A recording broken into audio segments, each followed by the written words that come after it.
खुलुमबाय स्टुडियाव दं आं भाग्यश्री बसुमतारी। दुलाराय बाथौ गौथुमनि खुंगा स्निथि 3 बोसोरारि जथुम्मानि लाइखुन्थियाखौ गायसनबाय। खैलाजुलि बेयाव दुलाराय बाथौ गौथुमनि खुंगा स्निथि 3 बोसोरारि जथुम्मानि लाइखुन्थियाखौ दिनै गायसननाय जाबाय।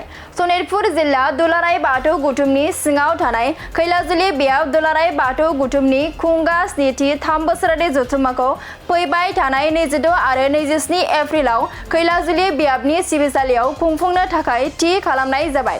मख'नो गोनांदि मासिगिरि रंगिल बसुमतारीनि मासि लानायाव बेखेवगिरि महरै अशोक सिंगाल बिथाङा बाहागो लागोन आरो गाहाय आलासि महरै फैलाजे बरगयारी आरो जर'खा आलासि महरै बारग' आफादगिरि जगदीश बसुमतारी, बारग' नेहाथारि प्रदीप कुमार ब्रह्म, बोसोनगिरि मधुसुराम बर'जों लोगोसे गोबां धोरोमगुरु बिथांमोनहा बाहागो लागोन। खुलुमबाय।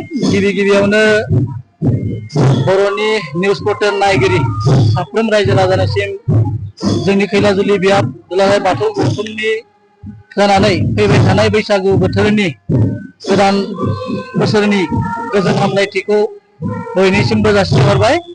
बे समाव जोङो फोरमायनो सानदों दि जोंनि खैलाजुलि बियाब दुलाराय बाथौ गौथुमनि फैबाय थानाय एप्रिल दाननि 26 आरो 27 लोगोसेनो बैसागु दाननि 12 आरो 13 बाराया जाहैबाय सुनिबार आरो रबिबार। बे साननैयाव जोङो गाब गोनां मोनसे हाबाफारि जोंनि खैलाजुलि बियाब दुलाराय बाथौ गौथुमनि खुंगा स्निथि 3 बोसोरारि जथुम्मा बेखौ जोङो गाजा गोमजायै खुंफुंनो लादों। दा बिनिनो दिनैहाय जोङो गाहाय खुन्थिया गायनाय बे हाबाफारिखौ जोङो लोगोजोंनो जों बयबो बियाबनि सिङाव थानाय गासै बाथौ सिबियारि रायजो राजाफोरखौ लानानै जोङो गायसननाय जाबाय। बेवहाय जोङो हाबाफारियाव जोङो 26 खालारनिफ्रायनो एप्रिल दाननि 26 खालारनिफ्राय जों फुंबिलिनिफ्रायनो जोङो आर'जनि हाबाफारिजों लोगोसे जोंनि जिथु जानो गोनां जथुम्मानि माखासे आलासि जिरायनाय जोंनि थान्दै मेल बेबायदिनो जोंनि स्टेज पेन्डेल बेखेवनाय हाबाफारि बे थागोन। लोगोसेनो बे हाबाफारियाव आङो फोरमायनो सानगोन दि जोंहा गेवलां मेलनि हाबाफारियावहाय जोङो माखासे आलासिफोर लिंहरदों। जेरैहाय जोङो 27 अक्ट' खालि बेलासिनि जिथु थान्दै मेल गेवलां मेल बे समावहाय जोङो जोंनिनो ढेकियाजुलि समस्तिनि MLA जोङो अशोक सिंगाल सारखौ जोङो लिंहरदों। बिथाङा फैगोन।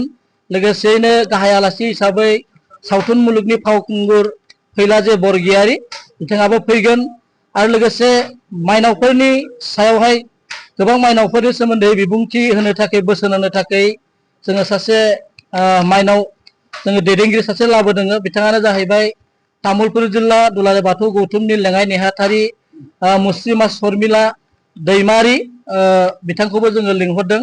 लोगोसेयैनो जोंनि बे खाथि खाला जोंनि बियाबनि खाथियावनो नांजाबना थानाय गोबांथार बियाबफोर दङ आरो गुबुन गुबुन माहारियारि आफादफोर दङ। जों बेफोरनिफ्रायबो गोबां आलासि बिथांमोनखौ लिंहरनानै बे हाबाफारिखौ जोङो गाजा गोमजायै खुंफुंनो लादों। जोङो हास्थायदों जोङो 100% जोंनि साननाय हनाया जाफुंगोन होननानै आफा इसोर बोराइ बाथौनि खाथियाव बेखौनो जोङो आर'ज गाबनाय थादों।